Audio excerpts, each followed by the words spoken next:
Bonjour à tous, qui dit 2026 dit nouvelle saison de C'est tourné. Et aujourd'hui, ça va être un épisode un petit peu spécial parce que je vais vous parler d'un film que j'ai vu en début d'année dernière. Alors pourquoi maintenant?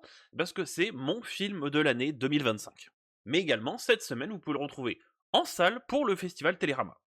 Eh bien, nous allons parler de Mémoire d'un escargot dans C'est tourné.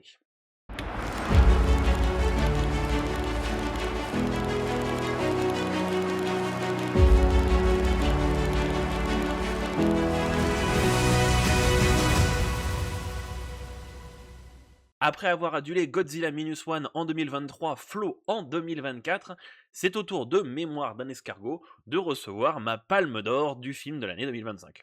Donc pour resituer, c'est un film sorti en France le 15 janvier 2025 et c'est un film australien. Et pour ceux qui ont eu la chance d'assister au Festival d'Annecy 2024, vous aurez pu avoir la chance de l'avoir vu en avant-première. Film qui d'ailleurs a remporté le prix Cristal du long métrage. Un prix autrefois appelé Grand Prix qui perdure depuis 1985. Parmi les lauréats, vous pouvez retrouver Kirikou et la sorcière en 99, Le chat du rabbin en 2011, et plus récemment Linda veut du poulet en 2023 et Arco pour l'année 2025. Mais revenons plutôt sur le film. Mémoire d'un escargot est donc un film d'animation dramatique plutôt destiné à un public adulte qui est réalisé en stop motion. La stop motion, ou en français l'animation pas à pas, est une technique d'animation qui consiste à prendre l'action image par image. Donc 24 images par seconde pour le cinéma. Mais cette technique ne se limite pas à ça, car la stop motion se caractérise par l'utilisation d'objets réels comme des figurines ou des personnages en pâte à modeler que l'on vient directement déplacer à chaque étape. Ce qui représente un travail colossal. Pour vous donner quelques exemples, on va avoir L'île aux chiens, Wallace et Gromit, L'étrange Noël de Mr. Jack. Et d'ailleurs, pour revenir sur le cristal du long métrage, vous savez, Adam Elliott, donc le réalisateur de Mémoire d'un escargot, réalisateur et scénariste d'ailleurs. Et ben ce type, il a réalisé qu'un seul autre long métrage. Et ce long métrage s'appelle Marie et Max, qui a également remporté ce grand prix en 2009, ex aequo avec Coraline. Donc le typo, c'est un pro de la stop motion, et je vous parle même pas de tous ses courts-métrages. Alors pour vous pitcher le film rapidement, on suit l'histoire de Grace Pudel, une enfant à l'enfance pas spécialement joyeuse. Et à la mort de son père, elle va être séparée de son frère jumeau avec qui elle a tout partagé. Les deux enfants vivront donc dans le malheur et la dépression, les deux enfants vivront dans la tristesse et la dépression, et devront faire face à toutes les atrocités que la ville leur mettra en travers de la route. Parce que oui, si vous pensiez avoir une vie merdique, attendez de voir la leur. Next level. Nous suivons donc la vie des deux jumeaux séparés et de comment ils parviendront ou non à vivre leur vie. Alors déjà, si vous comptez regarder ce film, assurez-vous de ne pas être en dépression ou de pas être trop mal. Hein, parce que ce film va aspirer toute votre bonne humeur et toute votre énergie.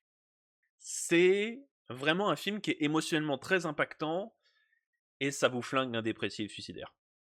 Mais vraiment, je déconne pas. Donc comme je le disais plus haut, le film nous met face aux pires horreurs de la vie. De l'enfance jusqu'à l'âge adulte, il nous met face aux horreurs et aux atrocités que le monde et les conquis le peuple sont capables de nous mettre dans la gueule. Tout ça sous le signe de la métaphore de l'escargot qui porte littéralement son monde sur son dos et qui n'est pas capable de faire marche arrière. Je vous vois venir, ça peut faire demi-tour, mais c'est pas le sujet. Cassez pas la métaphore. Vous n'êtes pas méga fort en métaphore. C'est donc une démonstration de force qui nous montre que peu importe les atrocités auxquelles on fait face ou le bagage que l'on porte, il faut toujours aller de l'avant. Toujours aller de l'avant et espérer qu'un jour le soleil brille pour nous. Car, même si vous en doutez, il finira toujours par briller à un moment ou un autre. Étant moi-même en phase dépressive depuis plusieurs années, le film m'a appris à... m'a beaucoup impacté et m'a beaucoup appris sur la façon d'appréhender le monde par rapport à ma maladie.